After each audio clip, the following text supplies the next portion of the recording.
If you guys want some cheap and reliable coins to open packs for this League Un team of the season, check out FIFAcoin.com. Use Fangs for a 5% discount. They have a new easy, amazing mobile app, so check it out. Also, in this video, I'm going to be giving away some more gift cards. So if you guys would like to win that, hit that thumbs up button, subscribe to the channel, because I will check to see if you're subscribed, and put in the comments down below what kind of gift card you'd like.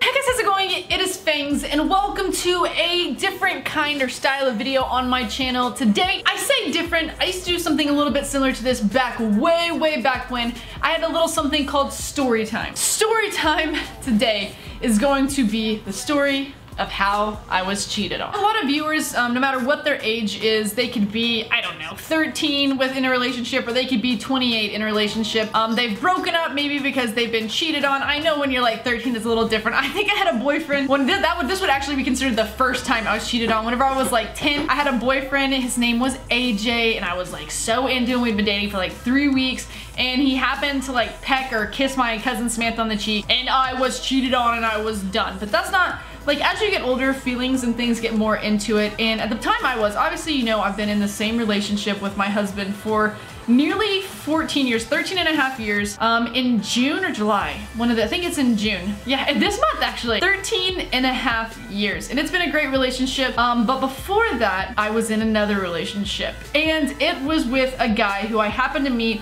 I used to go out to the city that's close to where I live called Mineral Wells, and I did it because my friend Jenny happened to have a piece of land out there. Like, her dad has land out there, and so we'd always go out there. We'd have little what we called ranch parties, and we'd hang out. And one time we were out there was a guy that lived at the top of the hill. He was like the ranch hand for the place, and he had a house up there, and he's the one that kept up with it. He had a son that happened to be our age, and that son had like 3 friends, and so we ended up hanging out. They came riding down on their horses, and imagine being like a 13 or 14-year-old girl at this time. We're like, oh my god, cowboys, this is so great. So we had this huge crush on these guys, and I ended up kind of like seeing one for a little while. We went on a couple of dates or whatever, but he lived far away, and it was like a 45-minute drive, so it wasn't anything that serious. But my freshman year of high school, I was introduced to someone he knew named Rowdy. Will you calm down? My cat is just causing this. I'm sorry if you're gonna be able to hear. She's attacking her own tail right now. So yeah, just by the name, you should know he was a winner. His name was Rowdy. I'm not gonna give you his last name because he's completely different now. He's got his own family, his own life, but I was really into this guy. I would consider him my first very serious boyfriend, and I really liked him. I met him, we went on a couple of like, where we saw each other, I guess. We didn't really go on dates, we saw each other, and we're like, oh hey, you know, I'm Jesse, you're Rowdy, blah blah blah blah. And one time, I ended up going, we were supposed to go to Six Flags, me and my friends Meryl and Jenny. We were driving out to Six Flags, Meryl had a car, we didn't have a car, and we decided, you know what, why go to Six Flags? Let's do something that we're not allowed to do. And so we decided to drive 45 minutes to Mineral Wells, which we were not supposed to drive outside of our little city limit unless we're going to Six Flags. It was against the rules for us, but we were like, we're gonna live life on the freaking wild side. And so we go out there, and somehow it's like perfection happened. And there happened to be their biggest rodeo they have for the year in town. So we're like, you know what? Let's show up to the rodeo. We'd called a friend Matt who happened to live there as well, and he was like, yeah, a lot of people are gonna be at the rodeo, you should show up. As I'm walking around, I hadn't seen Rowdy. I'd like, you know, talked to him a few times, hadn't seen him in probably, I don't know, 2-3 weeks, maybe a month almost. I just see him walk by, and I didn't call him, he didn't know I was gonna be there, anything like that. He just happened to walk by, and I'm like, Rowdy? And he's like, Jesse? And it was kind of history past that. We hung out for that night, you know, we kissed, we ended up dating, and we had a relationship for a while. And I should have known in this relationship, it was not a while, I say, it was like 4 to 6 months or something like that. I should have known the signs in this relationship of that he was cheating. Like, it was very obvious, but at that time, when you're that age and when you're young, you are way more stricken with, it's not even love, it's like lust. You're stricken with lust. And so you think that there's no way, this person hung the moon, and there's no way you would be that person that anyone would ever want to cheat on. So the relationship seemed fine. Like, the whole time we were dating, we were fine up until the very end of it. And a couple things happened that should have been the key signs. I'll just go ahead and say what the 2 things that are happened. One time, I did like answer his cell phone because he had a cell phone at the time, and I answered it, and some girl answered, and she was like, who is this? And I was like, this is Jesse. And he like took the phone from her really quickly and was like, stop calling, blah blah blah, and hung up. So I was like, ew, who is that? And I knew he had an ex-girlfriend, so he was like, it's my stupid ex-girlfriend, she's always calling, but I told her to stop calling, I'm just gonna block her number. I'm like, okay, that's totally fine.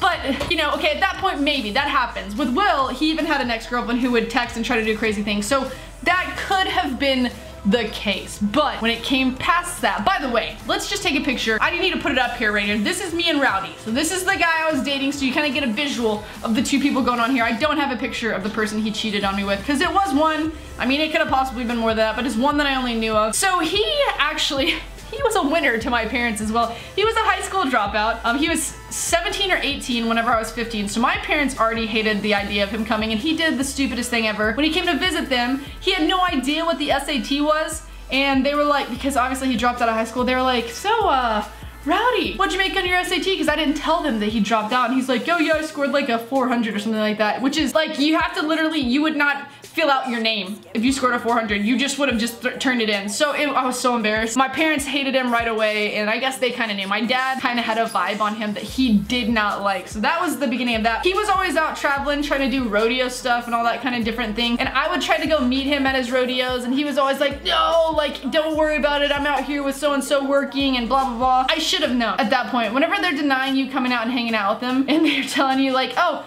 you know, you could drive 25 minutes to come see me in a rodeo, but no, you don't have to do that. That's another time you should know. But the second real time I should have known was we were in his town. I was with my friends Jenny and Meryl. We were in his truck and we were at Sonic. Yes, the Sonic drive-in. We were at Sonic. We had just driven like out into the parking lot because we had got our stuff. We were driving out, and all of a sudden this other car pulls in front of us and just like lays on the horn, and I'm like, what the hell? And I see these girls just hanging out, two girls just hanging out the window, one of them, which was just, oh, not a good looking girl, I'm gonna say, hanging out the window, flipping off the car, all this stuff, and they're like, pull over the car, and I'm like, what, who the heck is this right now? And he's like, that's my ex-girlfriend, she's crazy, and I'm like, okay, pull over the car then, let's see what's going on, like, pull over the car. At that time, I was way bigger in terms of muscle-wise. I played basketball and stuff, so I felt like if she was gonna come at me, I was gonna take this girl out. She was not gonna mess with me. So I'm like, pull this car over right now. And he's pulling out of the Sonic, going like super fast, going away. And I'm like, why didn't you stop? Like, I would have beat her up at this time in my life. I would have beat her up. Why didn't you stop? And he's like, oh, she's just crazy. Don't even worry about her. She's just blah, blah, blah. Just gives me all these excuses. And I don't even trigger it then. Like, what was going on? Was it the hair? Was it my blonde hair? I don't even know what it was. I don't even connect the dots together. And so I continue on in a relationship. Oh, happy, you know, we're just the greatest couple ever. It came the time in our relationship where he thought, at least, that we should have sex. I was 15 years old at this time. I wasn't even thinking about sex this time. I had just started doing like other things, and I was just completely, other people had done that. I was not thinking about it. It wasn't in my mind. And I kind of thought, like, one night I happened to stay in a hotel room with him, which is terrible. I don't advise that. But I thought to myself, like, maybe, like, this is like, okay, maybe I should do this. And then I ended up texting my friend Jenny, and my friend Jenny was like, don't you dare. Like, don't do it. You're gonna regret it. This is not the right time. I don't think this is good for you. And I was like, okay. So I listened to her and I was like, you know what? We're not gonna do that. I'm not gonna do that. And so, guess what? A day and a half later, I hadn't seen him, hadn't heard from him. He broke up with me. We had been together for nearly, I don't even remember how many months now. I'm trying to think. It had been a while, but he broke up with me just because of that. Just because I wouldn't have sex with him. So I'm like kind of distraught in this moment. I'm like, oh my God, what am I ugly? Like, is it all this kind of stuff? Because when you're a teenager, you think all the worst things about yourself. You're literally a psychopath when you're a teenager. If you're a teen watching this right now, don't worry, you're a psychopath. You'll be better in your 20s, I promise you. But you're literally just, you just don't think with your head at all. You're just terrified the whole time. So I'm losing my mind, I'm crying, I just so sad. And maybe like 4 to 5 days after he broke up with me, I kind of started chilling out about it, because at that point you're just kind of like, oh, well, here's my other guy friends. I'd started hanging out with some of Will's friends actually, and I was having a good time with all my other girlfriends and them. And I happened to get a call. I had no idea, didn't think anything of it. Happened to get a call from, oh, let me just tell you one terrible thing. On top of him being a cowboy and like breaking up with me because I wouldn't have sex with him, on top of that, when he did break up with me, there's this song, you guys can look it up. It's called like Cheyenne. Let me look it up. It's called I Can Still Make Cheyenne by George Strait. Listen to it. He literally quoted the song as we were going, and he said, I gotta go now. If I hurry, I can still make Cheyenne. And I was like, did this guy think that I don't know that song? Does he not think that I was just so fed up whenever that happened. And so 4 to 5 days later, I get this call. I guess he's sitting at home with this bia, and I get this call from her, and she's like, first my friend Sydney answers, and she's like, is Jesse there? And Sydney's like, sure. So she hands me the phone, and she's like, she starts the call with like, hey, B-I-T-C-H, and I'm like, who? Oh, I'm very confrontational this time in my life. I'm like, who the F are you right now? And she's like, my name is so-and-so, what was her name? Stephanie, I think. My name is freaking Stephanie, and I'm Rowdy's girlfriend, and you've been trying to mess with my man for the last so many months, and you've been trying to get him to do all this stuff, and I'm gonna kick your bleep, and like talking all this trash, and I'm like, wait, what? And I stop for a second, I'm like, do you realize that he was my boyfriend for those last months? And she's like, no, he was my boyfriend for those last months, and you've been trying to like slut around and all this kind of stuff, just giving me the whole thing. I'm like, no, we've been dating. Like, I can show you all the pictures. We've been dating for that time, and she just doesn't care. She's like, well, I don't care. Obviously, he chose me over you. She's one of those girls.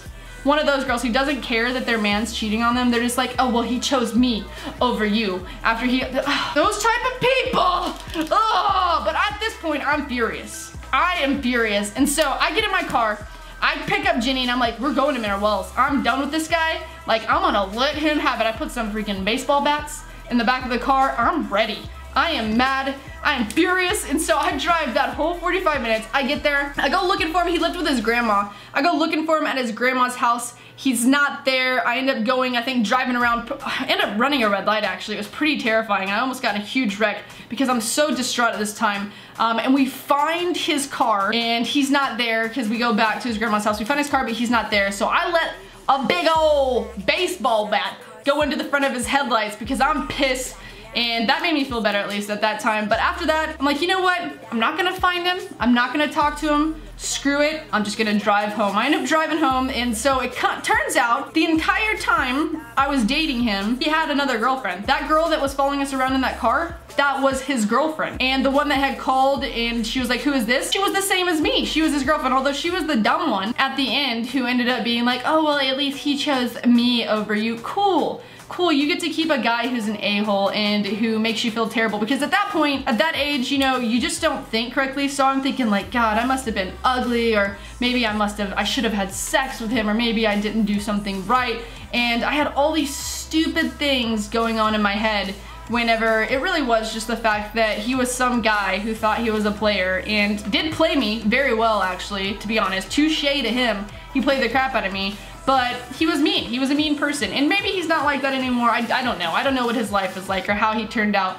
But he didn't turn out in my life. And my life turned out great. So almost a big thank you to him. Because right after that all happened to me, I was pretty down in the dumps. And Will, who's my husband, actually happened to be the same way. Because nearly the same, not the same situation, but his girlfriend at the time also had been like messing around with some other dude. So he was pretty upset too, and somehow, some way, those two terrible events of people making us very sad made us meet each other. And that's how we met at, we started talking, oddly, on AOL Instant Messenger, because all of our friends back then in high school talked in AOL Instant Messenger, but we ended up meeting up at a party, and we really were into each other. We pretty much, right away, we really liked each other, and that was awesome. So that was a good circumstance. But I can't say if you're a person and you've had to deal with that in your life. Obviously mine was more of like a teenage discrepancy one. Like, it still sucks. Like, it still made me feel terrible. Don't feel terrible about yourself. Like, obviously you weren't meant to be with that person. That person was not good enough to even just leave you to do what they wanted to do,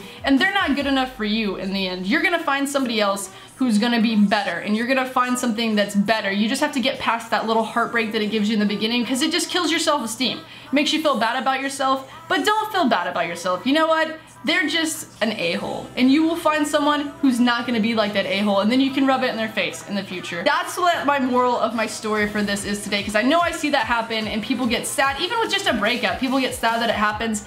If it's not meant to be, it's not meant to be. And when you're young especially, you have so much of a life ahead of you and so many crazy things that you'll probably end up doing, that one person who you thought was gonna be the rest of your life, boyfriend or girlfriend at 15 or 16, you won't even probably think about them that much later in life. And I am a different circumstance. I'm a high school relationship that happened to last all the way through, but don't think that that was easy. That was a, like this, roller coaster of whoop, whoop, whoop, whoop, because between certain ages, you change, your whole idea in life changes, your perspectives, your mind, everything changes. And if you don't change correctly with that person, then it's not gonna work out for you. But you will find somebody who matches with you. Anyway, that is my cheating on story. So yeah, I've been cheated on. It's very sad. I probably cried for like 3 weeks after it, but I got over it. You can get over it. I got over it. And I never let that happen to me again. And if Will did, I would just cut his wiener off, pretty much. That's what, I'm just kidding, I wouldn't do that. But anyway, that's gonna be my story time for today. If you guys do enjoy this, you wanna see more of this, don't forget to hit that thumbs up button. Like I said at the beginning, you'll have had that little pop-up that said we'll give away a gift card. If you want to win a gift card, don't forget hit the thumbs up button. Make sure you subscribe to this channel, because I will check to see if you are. Thanks for watching this video. Oh, if you have a story like that and you want to type it out, put it in the comments down below as well. I'd like to hear about yours. Thanks for watching the video, and until next time, see you guys later.